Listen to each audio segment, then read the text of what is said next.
Bonjour et bienvenue à toi dans cette nouvelle vidéo. Aujourd'hui je suis très contente de faire cette vidéo parce qu'il s'est passé pas mal de choses depuis que j'ai passé l'examen du CRFPA. Déjà je suis revenue au Canada, donc ça y est je suis bien à Montréal et on repart fin octobre à Lyon. Donc on va profiter de cette dernière période pour profiter évidemment de l'automne ici au Canada. C'est vrai que les couleurs commencent à arriver, que ça commence à devenir vraiment très beau dehors. Et à côté de ça, je continue à développer différentes choses, à savoir mon master, parce que bon, il faut quand même en parler, je suis en master. Je ferai très prochainement une vidéo sur ma formation en master 2. Et à côté de ça, j'organise la Juriste Day, donc le salon des études de droit à Rennes en novembre prochain. Je continue évidemment à produire des vidéos YouTube et du contenu sur Instagram. D'ailleurs, si tu n'es toujours pas abonné à ma page Instagram, je te donne rendez-vous directement. Et enfin, et c'est ce pourquoi je fais cette vidéo aujourd'hui, je continue à développer mon magazine, le Juriste Mag. Alors, il faut savoir que je suis étudiante, puisque je suis encore en Master 2, et à côté, je suis entrepreneur, ça tu le sais, je t'en parle souvent. Eh bien, sache qu'avec la fac, tu peux obtenir ce que l'on appelle le statut national, c'est national, étudiant entrepreneur, qui est délivré par le ministère de l'Enseignement supérieur et de la Recherche, et qui te permet notamment d'avoir des aménagements d'emploi du temps, si jamais t'es pris à cause de ta boîte, etc. Et ça te permet également d'avoir quand même, disons, un certain accompagnement derrière avec des adultes, etc. si jamais tu as besoin d'aide ou que tu as du mal tout simplement à gérer entre vie étudiante et vie professionnelle, ce qui est tout à fait normal. Donc si tu es comme moi, je te conseille vraiment de te renseigner. Et me concernant, j'ai bien reçu ce certificat. Donc en gros, j'ai passé un petit oral il y a à peu près 2 semaines où j'ai expliqué que j'étais étudiante, entrepreneur, etc. Et puis en quelques jours, on m'a dit que c'est bon, j'étais validée et que je pouvais obtenir ce statut. Donc j'étais très contente et rassurée parce que il faut quand même savoir que actuellement je suis pas en France, donc je ne peux pas vraiment suivre mon Master 2. Et ça avait posé quelques difficultés au début parce que je pouvais pas rester et aller en cours puisque j'étais ici et je suis au Canada pour des raisons professionnelles. Je développe en fait mon magazine et d'autres choses ici au Canada. Et donc c'est vrai que le statut national étudiant-entrepreneur a joué un rôle crucial, notamment en ce qui concerne mes études de droit parce que j'étais un peu sur la sellette, je le sentais comme ça. Donc c'est vrai que heureusement que j'ai reçu donc ce certificat. Mais c'est pas tout et c'est ce pourquoi j'ai vraiment fait cette vidéo et que je veux vraiment t'en parler. Notamment, ça peut intéresser tous les étudiants qui se posent la question d'être plus tard entrepreneur ou tout simplement par curiosité de savoir ce que c'est qu'être entrepreneur. Le centre entrepreneurial de Lyon, Saint-Étienne, détient plusieurs incubateurs. Donc il faut savoir qu'un incubateur, c'est une structure qui peut être privée ou publique et qui permet justement d'aider à booster en fait des projets entreprenants qui innovent et qui semblent être pertinents. Et ils nous accompagnent vraiment dans la croissance de notre société et nous permettent d'avoir des locaux aussi pour se développer, d'avoir vraiment une communauté avec d'autres entrepreneurs pour échanger ensemble sur des problématiques. Et c'est vrai que pour être tout à fait honnête, en tant qu'étudiante entrepreneur, pour moi ça a été assez compliqué, il faut le dire, pendant 2 ans et demi, maintenant bientôt 3 ans, parce que j'étais vraiment seule dans ma situation. Ça veut pas dire que les gens étaient contre moi, mais c'est que vraiment mes problématiques, mes stress, mes doutes, j'étais un peu toute seule à les gérer. J'avais pas vraiment de personne avec qui en parler. Alors bien sûr, il y a Gabrielle qui est toujours avec moi et avec qui j'échange évidemment. Mais au-delà de ça, en termes de relations étudiantes, c'est très compliqué de faire comprendre aux gens que parfois mes enjeux sont différents des leurs. Ça veut pas dire que je minimise, attention, mais c'est juste que c'est parfois compliqué de ne pas avoir un retour sur des problématiques que d'autres peuvent rencontrer. C'est un peu comme si t'étais le seul à passer un partiel et que derrière tu peux pas vérifier avec d'autres si ce que tu as fait c'était bien ou si le programme t'avait bien révisé les bonnes parties, etc. Moi, c'est un peu pareil. En tant qu'entrepreneur, on doit faire des choix, on doit réfléchir à des stratégies, on doit développer, etc. Surtout quand on fait comme moi et qu'on veut vraiment travailler seul. Et parfois, c'est compliqué en fait, clairement, d'être sûr de ce qu'on fait et d'avoir confiance en soi. Donc, bref, on m'avait proposé l'année dernière de postuler au programme incubateur pour parler, surtout pour faire développer une de mes sociétés. Donc moi, je suis à la tête de 3 sociétés. Et l'incubateur peut m'aider à booster une de mes sociétés, à moi de choisir laquelle. Mais pour ça, il faut passer un concours. En fait, on m'a bien expliqué, c'est quand même un concours. Et la semaine dernière, quand j'ai passé le petit entretien, comme je t'ai dit tout à l'heure, sur le statut national étudiant-entrepreneur, je leur ai dit que je postulais également pour l'incubateur. Et ils m'avaient quand même précisé que ça serait compliqué, parce que moi, j'avais déjà 3 sociétés et que j'avais déjà peu de temps. Enfin, c'est ce qui semblait être le cas, mais c'est pas tout à fait le cas, et que voilà, il m'avait dit voilà, c'est quand même très très sélectif l'incubateur, donc il va falloir vraiment que tu prépares un pitch vraiment hyper carré, très rigoureux, et surtout que il faut convaincre en fait que on est là aussi pour faire partie de cette communauté, qu'on a envie de bosser avec d'autres entrepreneurs et que notre projet est sérieux et cadré. Parce que t'imagines bien que là-dedans, eh bien il y a beaucoup de pression, c'est-à-dire que ceux qui nous sélectionnent, il y a des enjeux derrière pour eux et qui peuvent pas se permettre de sélectionner des projets qui au bout de 3 ou 4 mois, c'est terminé, on voit plus la personne et ça tombe à l'eau.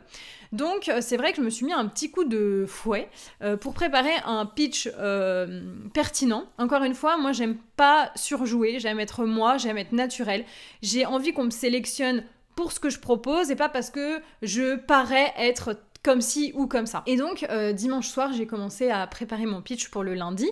J'ai raconté, à travers notamment un PowerPoint, différentes choses, à savoir l'histoire de mon produit, etc. Et il faut savoir que, encore une fois, il fallait que je sélectionne parmi mes 3 sociétés laquelle je voulais mettre en avant. Et il s'avère que j'ai choisi de mettre en avant le Juriste Mag, qui est ma dernière société, celle que j'ai créée il y a le moins de temps, à savoir en gros en janvier 2022, du coup. 2023, pardon, et je vais y arriver. Et donc, je sentais que c'est vrai que cette société-là pouvait avoir un intérêt, en fait, à faire partie de l'incubateur, parce que mon business plan, mon business model également a évolué, que je l'ai changé il y a quelques mois, et que justement, l'incubateur pourrait venir vraiment m'aider, me booster, pour faire grossir et asseoir ma société sur le marché. Donc par rapport à ça, j'ai préparé, donc, comme je te le disais, un pitch pour le présenter. Et j'ai passé donc mon oral lundi, donc il y a 3 jours. Ça a duré 10 minutes, il fallait tenir les 10 minutes, pas faire plus en tout cas. Je sais pas combien de minutes j'ai tenu, mais en tout cas on m'a pas coupé, donc j'estime que j'ai dû faire entre 8 et 10 minutes, je pense. J'avais fait mon petit PowerPoint en expliquant bien mon business plan, hein, clairement, business model, à quoi consistait, quelle était la cause en fait de mon produit, à quoi il répondait. Donc moi c'est vraiment une cause sociale, puisque le magazine a vraiment vocation à aider les étudiants en termes pédagogiques et en termes d'orientation. Et au niveau du prix, ça correspond, puisque j'essaie vraiment de faire un prix le plus bas possible pour que ça reste quand même viable pour moi. Donc bref, voilà, j'ai tout expliqué. On m'a posé quelques questions pendant l'entretien et on nous a dit vous serez contacté pour la réponse d'ici la fin de semaine ou début de semaine prochaine, donc très bien. Et on nous a précisé qu'il y avait 21 places et on était une petite 60aine à postuler. Donc c'est vrai que c'était assez sélectif.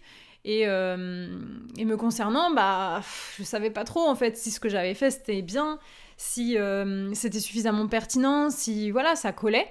Donc c'était un petit peu le stress, mais franchement j'étais assez contente de mon pitch. À la fin, j'avais dit ce que je voulais dire et j'ai répondu aux questions pour satisfaire les exigences, etc. Et j'ai eu la chance d'être donc sélectionnée. J'ai reçu ma réponse aujourd'hui. Donc ce matin, en me réveillant, quand j'ouvre mes mails et que je vois que je fais partie des 21 sélectionnés, je suis évidemment aux anges et très heureuse et honorée. Il faut savoir que c'est mon premier pas vraiment en tant qu'entrepreneur dans ce monde et pour moi c'est très très important.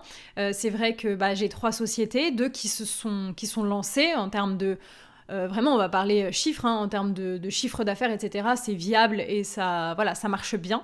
Donc ça c'est assez important. En ce qui concerne le Juriste Mag, c'est tout nouveau. C'est un business plan que j'ai créé cet été, donc qui est très différent, qui doit se lancer et un produit qui plaît puisqu'on a déjà atteint plus de 150 abonnés en quelques semaines en fait, hein, donc c'est vrai que ça fonctionne plutôt bien, mais bon il y a encore du travail vraiment à fournir et justement l'incubateur va venir me permettre vraiment de faire partie d'une promotion d'entrepreneurs. Moi, en fait, il y a 2 programmes. Il y a le programme Star et le programme Up.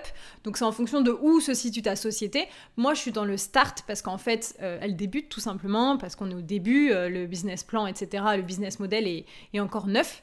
Donc, je suis dans le programme Start et plus tard, je pourrais peut-être intégrer le Up. Donc, c'est vrai que ça va me permettre d'avoir vraiment donc, cette communauté, un lieu de travail, des cours, entre guillemets, vraiment. Hein, il faut voir ça un peu comme un diplôme, limite. On va avoir vraiment des cours avec des professionnels, on va pouvoir parler de nos problématiques, trouver des solutions et puis penser à des choses auxquelles on n'aurait pas pensé pour voir l'avenir peut-être différemment ou sur différents niveaux. Et tout ça mis bout à bout, pour moi, c'est vraiment un honneur et je suis super contente de faire partie de ça. Ça va être un très gros engagement parce qu'on a été sélectionnés, c'est très sélectif, on nous a bien rappelé qu'ils attendaient de nous d'être très investis, et ce qui est tout à fait légitime.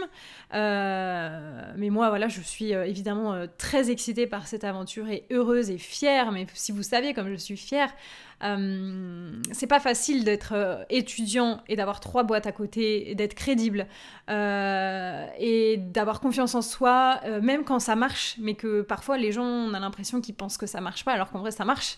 Mais tout ça, c'est vrai que c'est... Voilà, c'est pas facile, mais c'est très excitant et l'incubateur va beaucoup m'aider et m'apporter. Donc, je vais beaucoup grandir, je pense, cette année. Il y a beaucoup de choses qui vont se passer.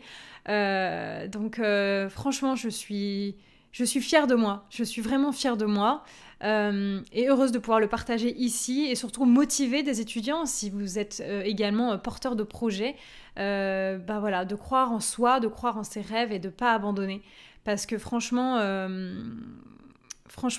voilà, l'année dernière, on m'avait parlé de l'incubateur, je me sentais pas prête à rejoindre ça, j'avais pas confiance, parce que finalement, je pense que je manquais de confiance en moi, en mes projets. Et cette année, c'était très différent, je voyais les choses vraiment sous un nouvel angle. Et je me suis ouverte cette chance. Et quand j'ai fait mon pitch et tout, j'ai reperdu confiance en moi. Je me suis dit, ouais, ils vont pas me prendre, il y a forcément des projets mieux. J'ai vu la liste des projets, j'étais, mais... comment je vais pouvoir faire la différence? Et j'ai su faire la différence et j'en suis vraiment super fière et trop contente. Donc voilà, je voulais partager avec vous parce que ici, je partage toute ma vie étudiante, mais pas que.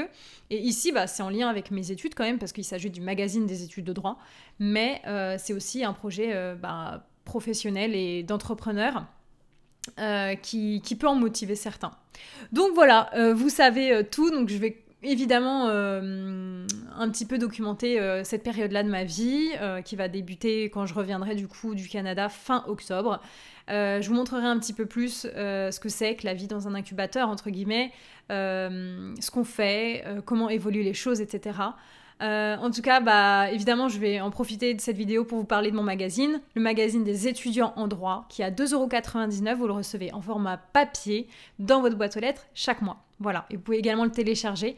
Je vous mets tout en description, n'hésitez pas à aller faire un tour, à aller regarder. Franchement, tout ça, ça m'aide énormément, évidemment. Et tout ce que je produis, c'est vraiment pour venir en aide aux étudiants. Derrière, évidemment, il y a une société, il y a de l'argent, je vais pas m'en cacher. Mais au vu des prix que je vous propose, c'est pas... voilà, je suis pas là pour brasser, c'est pas le but. Mais vraiment d'apporter des solutions concrètes à un besoin existant. Donc voilà, merci infiniment d'avoir écouté cette vidéo. Et puis je vous souhaite à tous de réussir cette année et je reste à votre disposition évidemment. Voilà, à très vite. Salut!